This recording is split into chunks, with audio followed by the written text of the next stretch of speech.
Сәлем достар, менің YouTube каналыма қош келдіңіздер. Бүгін сіздермен бірге бір ерекше тағам дайындаймыз. Бұл ерекше болғанымен жасалуы өте оңай. Дәмі соған қарамастан ерекше жұмсақ болады, бір өзгеше болады. Мен өзім де бұны бірінші рет үйде жасап көрдім. Отбасыма өте қатты ұнады. Жанына осындай күшті джаджик дайындаймыз. Ең бірінші қызып тұрған табамызға майды құйып, фаршымызды қуырып аламыз. Фаршты қуырған кезде осылай тоқтамай араластырып тұрған дұрыс, өйткені кейбір жерлері андай фарштың бірігіп қалады, түйделеніп, сондай болмау керек, яғни біркелкі однородный болу керек.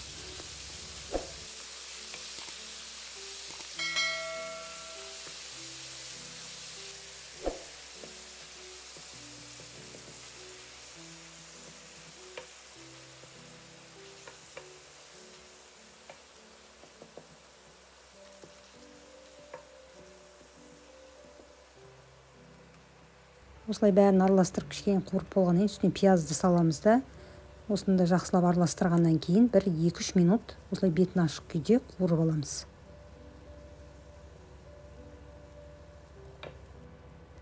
Енді осының үстіне осылай майдалап тураланған көк бұрышпен, жасыл бұрышпен қызыл бұрышты саламыз.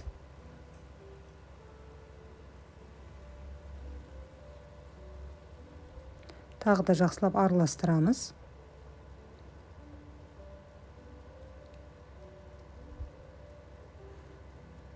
Ешқандай фарш ана жеріне кішкене қалып қапты, түйделермен соларды былай ұрып қасықпен кетіріп жатырмын, яғни ашып. Енді осыны бетін жауып, кішкене бір 4-5 минуттай өзін бұқтырамыз, жай отта. Жай отта немесе орташа отта. 4-5 минут өткеннен кейін енді осының үстіне теркадан өткізілген помидор, чеснок және толтырып бір ас қасық осылай томатный паста саламыз. Және дәміне қарай қызыл бұрыш, қара бұрыш және тұзды салып, жақсылап араластырамыз. Осы видеоның астына описание бөліміне мен барлық керекті заттарды жазып кетемін. Сол жерден көре аласыздар.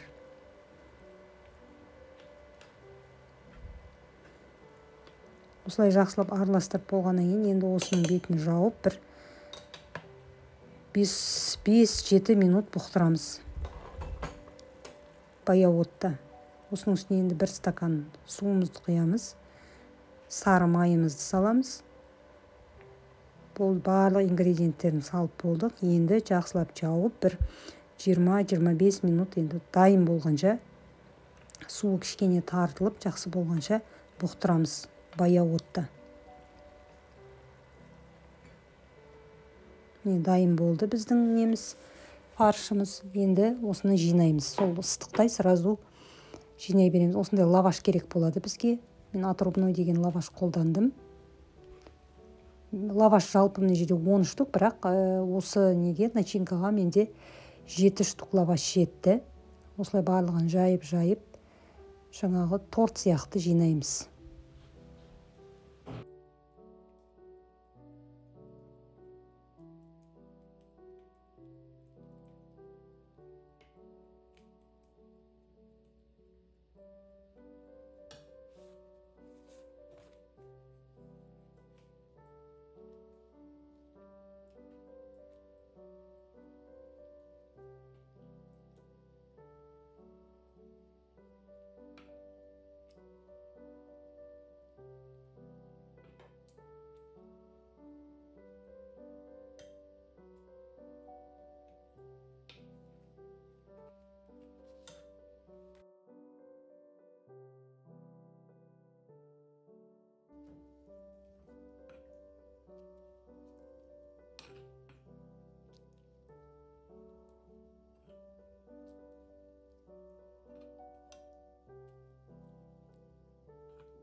барлығын жинап болғаннан кейін бетіне петрушка, көк пияз не бар сонымен өздеріңіз сепсеңіздер болады.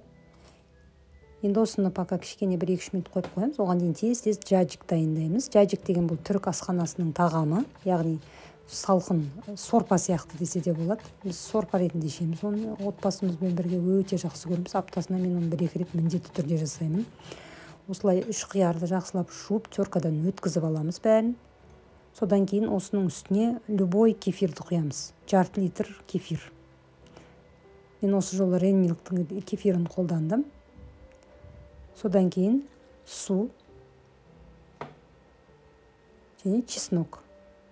Чеснок салмасаңыздар да болады, без разницы. Мен кейде салмай жасаймын. Даже осы уақытқа дейін салмай жасадым, енді салып жасап көрдім осы жолы. Және укроп саламыз кішкене.